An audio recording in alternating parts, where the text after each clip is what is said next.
Hi, I'm Vanessa. And I'm Aimee. And you're listening to She Goes by Jane. Hi, Vanessa. Hi, Aimee. Over Thanksgiving break, if you recall, American Thanksgiving break. American Thanksgiving, because we get two. Yes. We did a special episode that was a collaboration between our podcast and my true crime newsletter, GIRLHUNT. Mm-hmm. Now, as a reminder, GIRLHUNT covers the intersection of women and crime. So sometimes the women are victims, sometimes they're the crime solvers, sometimes they're the perpetrators. Mm-hmm. Right? And so we did over Thanksgiving break a reading of a piece that I had done about the actress Greta Granstead, who had been the roommate of one of the women we'd covered in our podcast, who was Bessie Hyde. Mm-hmm. And it was just very interesting that these two women who had such interesting lives kind of had that point. So I think did you find out about Greta when you were researching for Bessie? Yeah, so I had read a book about Bessie's sort of adventure down the Colorado River. Mm-hmm. Death by misadventure. Death by misadventure. Yes, she's still missing, though. Right. And she and her husband had decided they're going to go on an adventure down the Colorado River. Mm-hmm.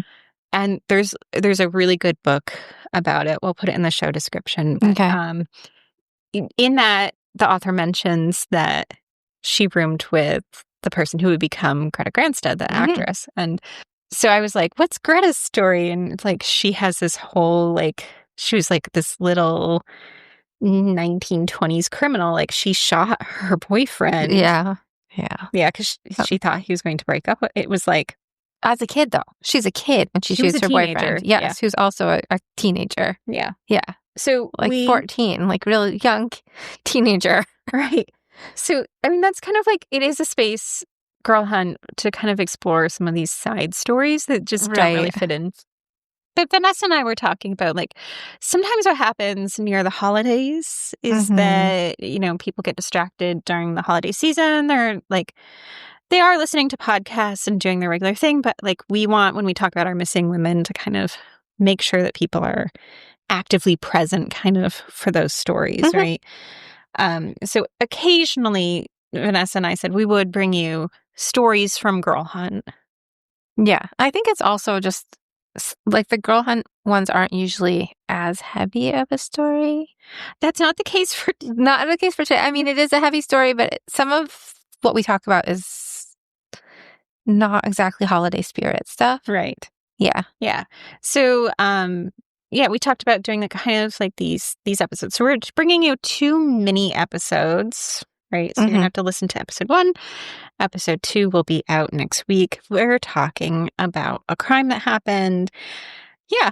And we just really wanted to focus on it. We wanted to create this collaboration of these mini episodes. And this one covers one of Australia's most sensational murders that dominated the headlines back in 1920 and 1921. And this is one of those stories that I wanted to talk about that I thought would make a good, moment for us to have this collaboration, because it really makes you question, what does justice look like? And what does punishment look like? And who bears kind of the burden of responsibility for what happened in this situation?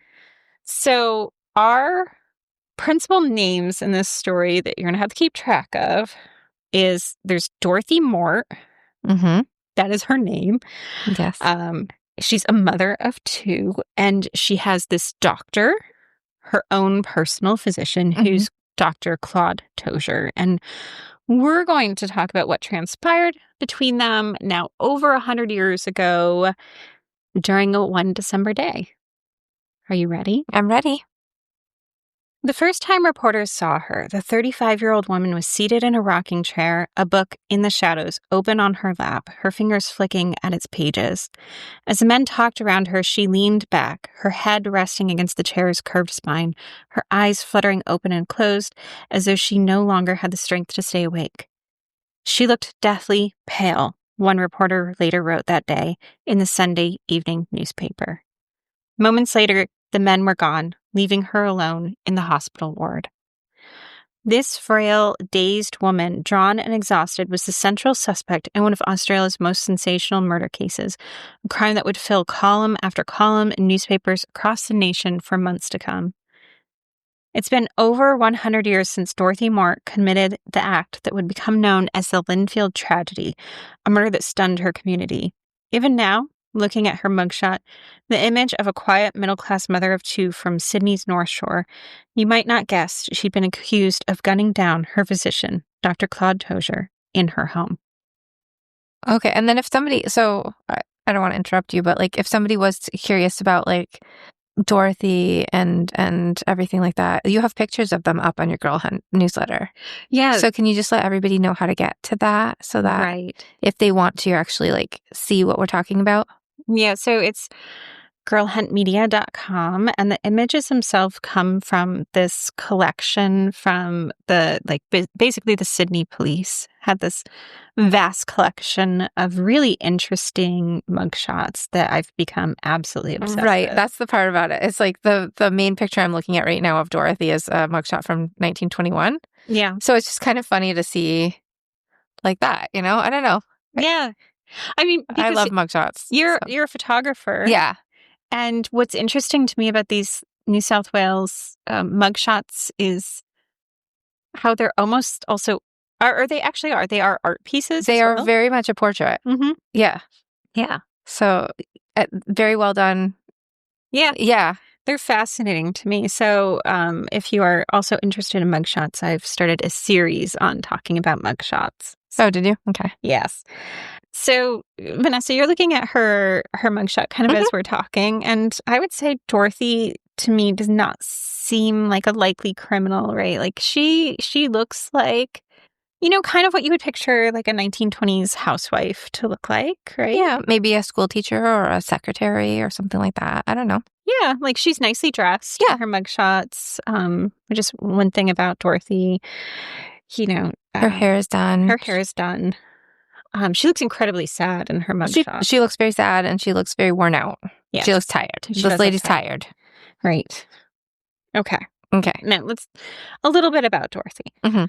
She was born in 1885 to Helen and William John Mackey Woodruff. He was a fire insurance adjuster, and Dorothy likely moved directly from her parents' home into her husband's when she married Harold Mort in 1909. The couple settled in a rambling bungalow known as Inglebray in Linfield. So it's a house with a name, which I love. Mm-hmm. And it was in a quiet, semi-rural neighborhood of Sydney's North Shore, which was popular among professionals who really were valuing privacy and a degree of distance at that time from kind of the city's like rougher edges. By 1920, it was clear that something was wrong. Dorothy was now a mother to a 9-year-old named Maurice and a 5-year-old named Hoppy. And she was struggling. She suffered from what doctors then described as nerve troubles and insomnia. But in times, her anxious restlessness gave way to darker preoccupations. She began to talk frequently about death, sometimes her own.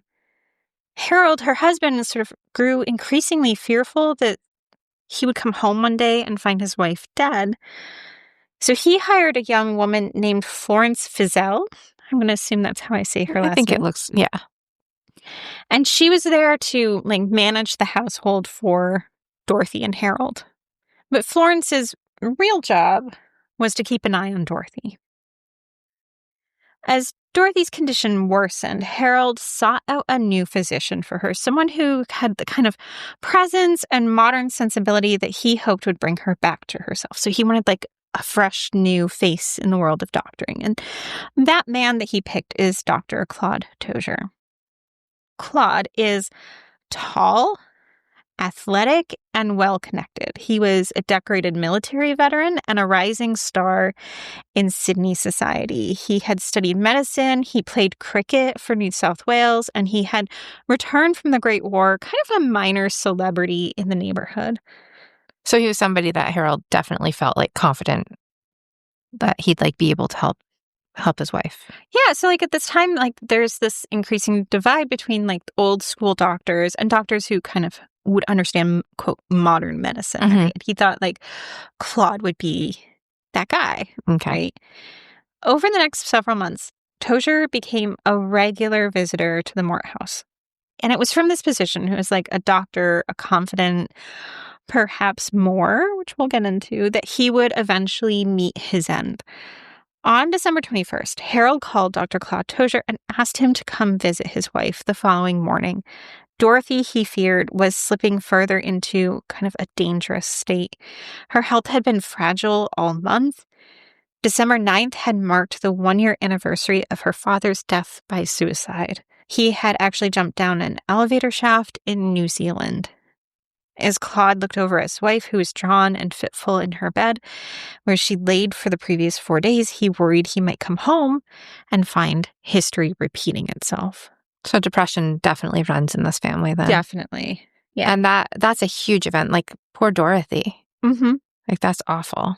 Yeah, and if you think about how people kind of cope or process major life events now, right? And at the time where there was more limited views on the effects of mental health. Well, people didn't talk about this kind of thing. There was like a huge stigma, right? Right. So this is a huge event in her life. She's mothering 2 kids. She's at home. Yeah. Grieving and dealing with her own mental health issues. Exactly. Right. The next morning, Harold leaves for work before the doctor could arrive. Now, to Florence, who was bustling around the house, Dorothy seemed much more upbeat than she had in the previous weeks. Excited even. She'd risen from bed and she was ready to greet the doctor when Florence showed him into Dorothy's room and closed the door behind them. Florence knew that she wouldn't be needed while the doctor was there. He was careful, he was attentive to Dorothy, and he often spent an hour or more behind closed doors with her in her room during his house calls. With Dorothy seeming in good hands, Florence returned to her work at the back of the house. That's when Florence heard the first shot. So, and how long has he been going? He's been seeing Dorothy for months at this point. Okay, so now that we heard a shot. Mm-hmm. Okay. Okay, so Florence is startled, right? She runs. Yeah. She runs to the bedroom door. So the bedroom itself is, there's a bedroom that has an attached sitting room, right? And so she runs to the bedroom door. It's locked. And she goes to the adjoining sitting room door, also locked. And she calls out, "Whatever is the matter? Everything is all right," came Dorothy's voice from inside. So she clearly heard something and Dorothy's just like, "It's fine." Yeah. Okay. Everything's fine. Now, Florence, she's relieved to hear Dorothy speak. Well, yeah. Right? But she also knows that she did not imagine this sound at all. A gunshot definitely had gone off inside Inglebray. Panicked, Florence runs to the neighbor's house to call for a doctor, but the telephone was out of order when she got there. And so she made her way back to the house and heard 2 more shots ring out in quick succession. Florence collapsed on the veranda, fainting in shock. When Florence came to, it was to find Dorothy and Harold's young children hovering nearby. "Where's Mother?" Poppy asked. "In her room," Florence managed. Poppy set off on her own. No. Yeah. We're hearing gunshots. I know. Okay. Okay, so she tests her mother's door. She also finds it locked, but she heard her mother's voice from inside say, "I'm all right." Poppy returns to Florence, and Florence leads both of the children outside and keeps them sitting on the lawn. She avoided looking down at the front of the house where she knew the doctor's car would still be parked. At 5 o'clock, so this is hours and hours later, Florence tries the door again, and it remained locked, but this time Dorothy requested a glass of ice water to be left outside the door. It's such weird everything, right? Right. "I'm all right. Can I have ice water?" Yeah. Mm-hmm. Your doors are locked and there are gunshots going off.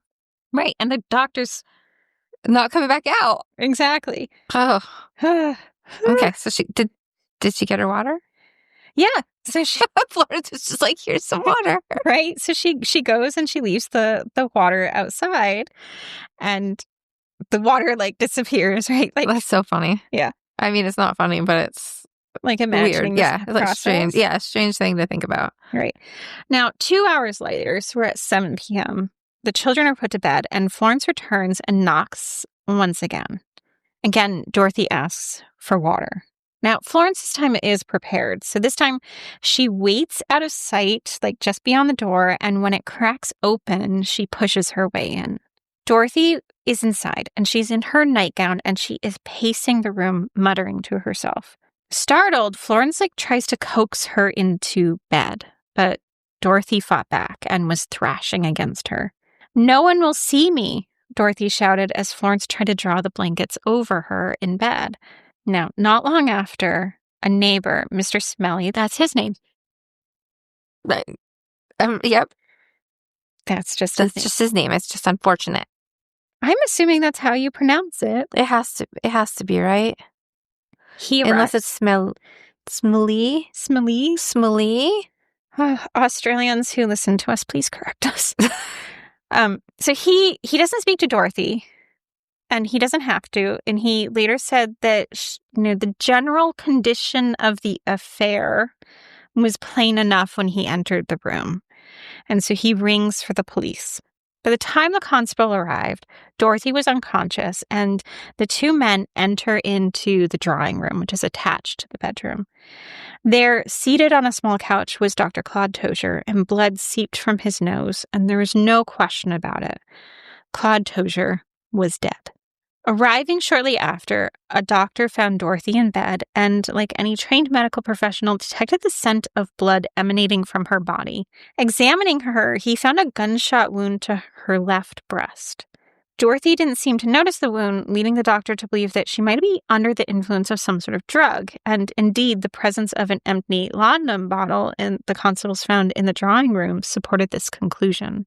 Even rendered in black and white photos, which these photos are not included in my newsletter, by the way, the crime scene photos. Mm-hmm. They are widely available on the internet, but I have thoughts about sharing those images even now. Okay, it's not just the room. It's actually pictures of Claude in the room. Okay. Now, even in black and white, the brutality of the murder scene is unmistakable. Caught in the crime scene photos of the time, Claude Tozier's head rests against the back of the couch. His legs are stretched out before him. His hands are covered in blood. Beside him is a crumpled and bloodied kimono. Blood stained the couch and the carpet. Though he's still dressed in a suit and waistcoat, no one could have mistaken his death for peaceful, and no one questioned who had killed him, Dorothy Mort. Despite this knowledge, Dorothy was allowed to recover in her Linfield home, just steps away from where she took Claude Tozier's life. It wasn't until January 1st, the day Claude was meant to play the New South Wales cricket match against England, that she was transferred to the Royal North Shore Hospital and placed under police supervision. Okay, so wait, when did they bring her to the hospital? So she didn't get taken to and put under supervision until January 1st. So she's unsupervised the rest of the time? Yeah, well, and before this, the murder takes place before Christmas. So, but wait, they knew she did it. Yes. And then they didn't put her anywhere till January 1st. Right. Why? Wild, right? That is wild. But is it because they thought she was not a threat? There's a lot of deference given to her, which I think is a lot because of her financial. Okay. She's coming from a upper middle class kind of background. People are very. So are we making allowances? Yes, and which is going to become more apparent as we continue. So she's kind of getting spoiled a little bit. She really is, yeah. Okay. Yeah. Now, weeks after that, she's taken to the Reformatory for Women at Long Bay, New South Wales, dedicated institution for female inmates. We'll be back in a moment.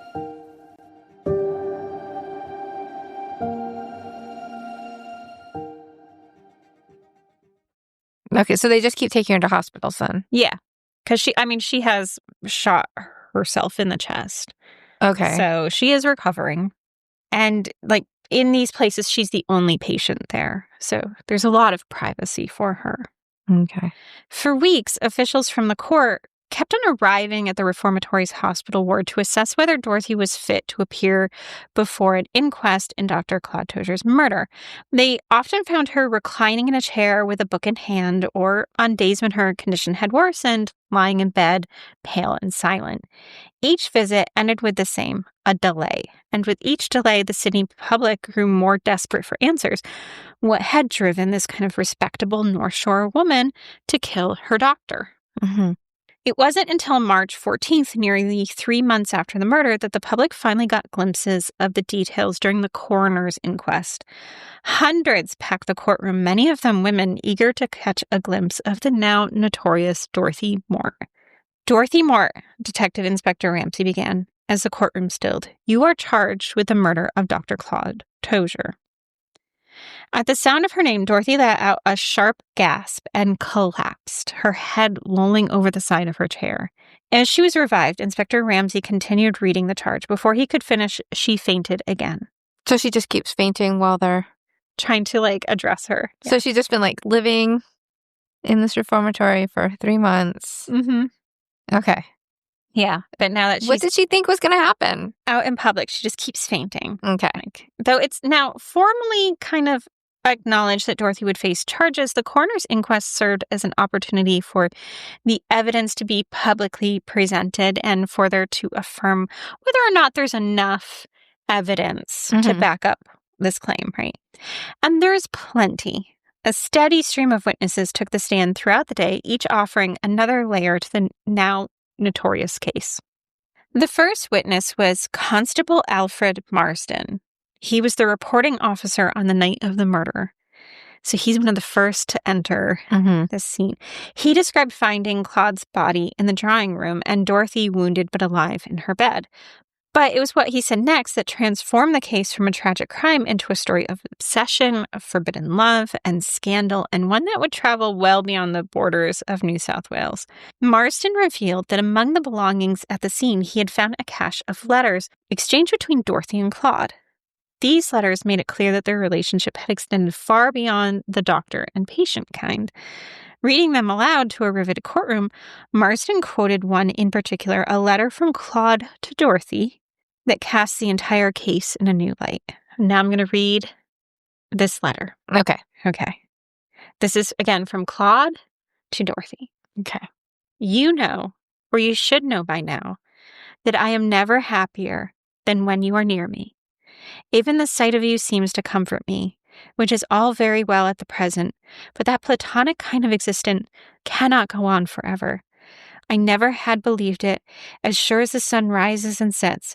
One day I will forget, and there is nothing between us and damnation except your purity and strength. You have stirred me to such an extent, little lady, that you are now sitting, metaphorically, on a sleeping volcano. I'm pretty restrained because I have tried to be for years, but for you that restraint is very nearly gone. There's hardly one woman who has ever attracted me before. What a letter to find. Yeah. So hardly ever any other woman who's attracted him more. Yeah. Or at all. Who has ever attracted me before. She stirred him. And my favorite is sitting metaphorically on a sleeping volcano. What? God. Yeah. Yeah. And the little lady part. And that it's only her purity that is holding them back, right? Right. Well, I mean, he's restrained because he's tried to be. And it's only really her resistance that's keeping this from going anywhere. So he's trying for something. Yeah. Yeah. Now, Dorothy herself, she's not immune to her doctor's interest. And in an unsent letter to her mother, Helen, she confided in part, I'm a real failure, doing things I'm sorry for after. I cannot be happy in my home. Everything is dust and ashes in my mouth, and I live in a perpetual state of nerves. Dr. Tozier was here this morning and comes tomorrow. He swore to make me care for him as he has cared for me, which he has done, and I love him and worship him to the exclusion of everything. He asked me to marry him and later on get a divorce, but there were the children. I tried so hard to be so strong and fine. He begged me so to be everything to him for months. I held out, and then one day he just forgot everything, and now we are eating our hearts out. Life is a bitter hell, and I feel like I cannot go on living. We love each other more and more. There is no going back once having crossed the Rubicon. So, and she never sent this one to her mom. No. So basically she's saying she cheated on her husband and she feels terrible. Yeah. Is that kind of what That's what I'm getting from it? Yeah. Okay. Like she can't find happiness in So her that first letter behavior. worked. Yeah, apparently. I mean, these are the only letters that we're like end That up we get seeing, to. Okay. right? So we can assume that there's probably more between that one and this Yeah. This is happening. at some point, right? Like Okay. she has succumbed, right? Yeah. To him. But Inspector Marsden wasn't finished. He had one more letter to share. This one was from Dorothy to Claude's mother, Beatrice. Beatrice is going to play a role here in a bit. So just keep Beatrice in mind during both of these episodes. Okay. And that's Claude's mom. Okay. Claude's mom, yeah. And Dorothy doesn't send this one either, but it reads like a desperate attempt to explain what transpired between Dorothy and Claude. Okay. She writes, he asked another girl to marry him and then tells me, and also that the worst of it is that he loves me too, but he feels things are hopeless between us. Had he told me first, then asked the girl to be his wife, I would at once have given him his freedom. For 5 wonderful months, he made me happy, begging me to trust him as I implicitly did. I've been a most unhappy woman, and from our first meeting, he loved me and swore to make me care. The shock I cannot survive. There are more cowardly things than taking one's life, and that is treachery to a woman, a trusting woman. One of the last wonderful things he said first, I want your love, Di, then I want your soul, and lastly, your body. He suggested divorce, but neither of us could bear that. He said he would wait for me, was content to do so. He looks ghastly and says how unhappy he really is, but it is too late. So, and this is after she killed him? She wrote this to his mom? No, but it was before. Okay. Before, yeah. Yeah. I wonder what the purpose of this was then. I don't, so I think she's here. There's like some sort of plan she's thinking about, right? Okay. Like I think that... And she knew Beatrice enough to write to her? So the two had formed a relationship, right? And which is unusual in a doctor-patient situation. Right. And so she involves his mother in this. And she's also saying, like, he has asked some other woman to marry him, right? So, like, all of what Dorothy had been planning, all of this stuff, like, if you think of the letter that she writes to her mother about how she's, like, thinking about divorce, et cetera, and now he's saying, oh, I'm going to marry someone else. Right. Yeah. And like after he was like, you're the only person I've ever been attracted to. Exactly. Yeah. And like, when did you make that plan, Claude? Right? Like, well, somewhere in the 5 months. Yeah. Okay. As Marsden read these letters, the courtroom sat in stunned silence. And when he finishes, Dorothy collapsed once again. A detective rushed to lift her into his arms and carried her to an outer room, and the court waited, hoping she might recover enough to return. But it soon became clear that that would not be possible. Declared too fragile to witness the proceedings, Dorothy spent the remainder of the inquest sequestered in the coroner's office, shielded from the growing mountain of evidence and from the eyes of the public, who had become desperate to understand the woman at the center of all of this. Would anyone have gotten away with that? Or would they be just like, tough, suck it up, we're going to keep going? So it's actually interesting because there was another mugshot of this woman named Phyllis Hume that I also became fascinated with. And Phyllis, her case is happening around the same time as Dorothy's. And she also faints during her trial and literally hits her head on the floor. And they're like, could you hurry up? Recover. Yeah. They Okay. like prop her back up in the witness stand and they're like, So this isn't typical. Like, they are No. definitely still spoiling Dorothy. yeah. And actually, it's actually interesting because you think like noticing those divides is something that we would see now. But at the time, the papers were like, they're kind of treating Phyllis in a pretty shabby manner compared to how Dorothy was treated. So it becomes like Right. part of So Phyllis. they do notice it then even? Mhm. Okay. It becomes part of Phyllis's story. But Because like Dorothy's getting treated very gently. yeah, Right. so Phyllis is an interesting juxtaposition because she's a sex worker who kills her partner / pimp. Okay. Huh. And so it's an interesting class divide that happens between Right. Very different class levels. And Yeah. I mean, not saying that Phyllis was more right in what she did, but like you could see where that would be like a moment of desperation. Right. Which is part of becomes part of the defense of Phyllis is like, hey, like shouldn't we be like taking this woman, protecting this woman, et cetera, et cetera. So Right. it is a very interesting and Did you do a story on her too? I did do a story on Phyllis. So Phyllis and Dorothy are in each other's circle. It's like a little weird. That is. Huh.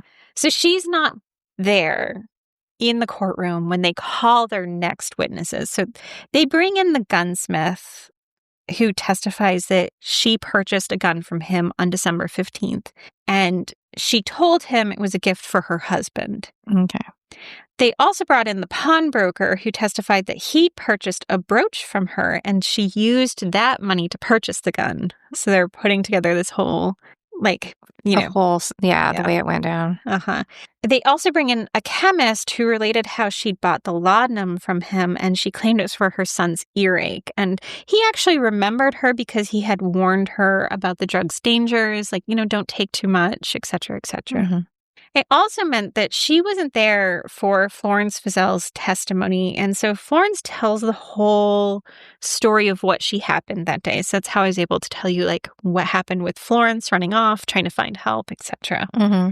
And she wasn't there when Beatrice, Claude's mother, takes the stand. Okay. It's such a weird thing because, like, he's her doctor. Like, why is his mom Why is his involved? mom? Yeah. Right. Now, anyone listening to Beatrice, it becomes very clear that she and her son are very close. And though Claude's 30 at the time, he's actually still living at home with his mother. And she's also his confidant when he kind of returns home from his doctor visits. And that includes his first assessment of Dorothy. And she recalls him saying, "I don't know why God made these neurotic women." Claude, what do you mean? Yeah, so like he comes in like very dismissive. Was he just like very like, oh my God. Yeah. She's crazy. Okay. Over the next 5 months, her son makes 15 or 16 visits to Dorothy. And that's her recollection, but also based on his books. Beatrice herself often made house calls to visit Dorothy separately, perhaps hoping that regular company might cheer her up and calm her nerves. But Beatrice's testimony went well beyond her knowledge of Dorothy as a patient. She told the court that on December 22nd, the day after her son was murdered, she was called to Inglebray to Dorothy's bedside. "Sit down," Dorothy implored her. She actually went. Would you go? I mean, I would want answers, I think. The day after? Yeah, that her son was killed in that house. By her. Mm-hmm. I don't know if I could sit next to somebody after that. Yeah, but Beatrice was like, "I'm going." Better than I am. So Beatrice sits down and Dorothy says, "I feel I am dying and I want you to know the whole truth of the matter." So Beatrice settles down beside her and Dorothy begins. 2 years before I met Dr. Tozier, I had been desperately unhappy, and the reason of which I need to go into now. When I fell ill and my husband called the doctor, I loved him immediately. I saw him. He was so handsome, big, and splendid, and I thought, how wonderful a son of his would be. What? Yeah. Okay. Uh-huh. It's just like, I'm going to have babies with this man. Apparently. Ooh. Yeah. Okay. So she didn't have to be talked into too much. No. Okay. No. And she then, goes on to say, Last year, I bought a revolver for a man going to Morocco, but I have not given him all the cartridges. This year, I bought another one, and with those cartridges and revolver, killed the doctor. She just says this to her mom, to his mom. Uh-huh. Okay. Now, somehow, Beatrice finds the strength to ask, how did you do it? And Dorothy says, I went closely up to him, and he immediately died. He never suffered. Yeah, I couldn't sit through all that. No. Now, Beatrice asked the question that had haunted her likely since receiving the news of her son's death. She said, why did you kill him? Mm-hmm. And Dorothy says, we had talked it over together and decided it was the only way out. Are we trying to point towards a suicide pact? Yeah, so a murder-suicide or a suicide pact, yeah. Okay. But Beatrice, she rejects this notion because her son, the son who had survived the Great War, who had been left for dead after shrapnel had pierced his skull during the war, her son who had lived through influenza and malaria, could he actually be brought down so low by love for Dorothy that he would consider ending his own life? And so Beatrice says, tell me the truth. If you were dying, you know the doctor never intended to take his life or yours. And Dorothy says, I'll tell you the truth. The last time the doctor was here, he told me that he had come to the conclusion it was better for a medical man to be married, and that he intended making some girl to be his wife. It was too cruel. I could not bear it. And I determined that if I could not have him, no other woman should. So we think that's the actual truth on it? Yeah. It sounds like it. Yeah. So it was like a jealous rage. Yep. That he had told her that news, and then when he comes back, she vows to kill him, right? And then Dorothy says to Beatrice, kiss me and forgive me. I hope Beatrice didn't. I don't think Beatrice did. Okay. But it's funny because both Claude and Dorothy seem to have a flair for words, and they both say kind of wild, unhinged things. They do, yeah. Both of them. Uh-huh. They would have made a good couple. Oh my God. Had they not all of this. I think that they're... Or would it have only ended this way? I think it's this is solely a destructive type situation, right? Not a good couple, but a good match. They're a match for each other, it seems. I don't know. Oh my God. Yeah. Now, this confession, though, this is only the beginning. The trial and what it reveals about Dorothy and the press and the public, it's far from over. So Dorothy's confession had already gripped the public, and the details of her affair with Dr. Claude Tozier and the shocking violence that ended it, this had been laid bare during the coroner's inquest. So now everyone knows what they're dealing with this story. But this is only the beginning. At the end of the inquest, the coroner gave his determination that Dr. Claude Tozier had died from the effects of bullet wounds inflicted by Dorothy Mort, and that further, Dorothy Mort did murder Claude Tozier. And so he orders her to stand trial in criminal court. And Vanessa, that's where we're going to stop for today in our mini episode. Okay. If people are curious and you cannot wait to conclude the Dorothy story, you can go find out on girlhuntmedia.com. And there are the photos there. There are photos of Dorothy and Claude and her home. Well, not a photo of her home, but a drawing of her home. There's a drawing of the room arrangement. Yeah. Yeah. But also make sure, if you're listening now, to subscribe so that you can get the next episode of She Goes by Jane. You'll get it immediately downloaded and ready for you so you can keep track of Dorothy's story and not lose it. Also, doing so helps keep our podcast in circulation, and it just helps us amplify stories of the missing and unidentified women who typically populate our podcast. For more information about our show, please visit shegoesbyjanepodcast.com.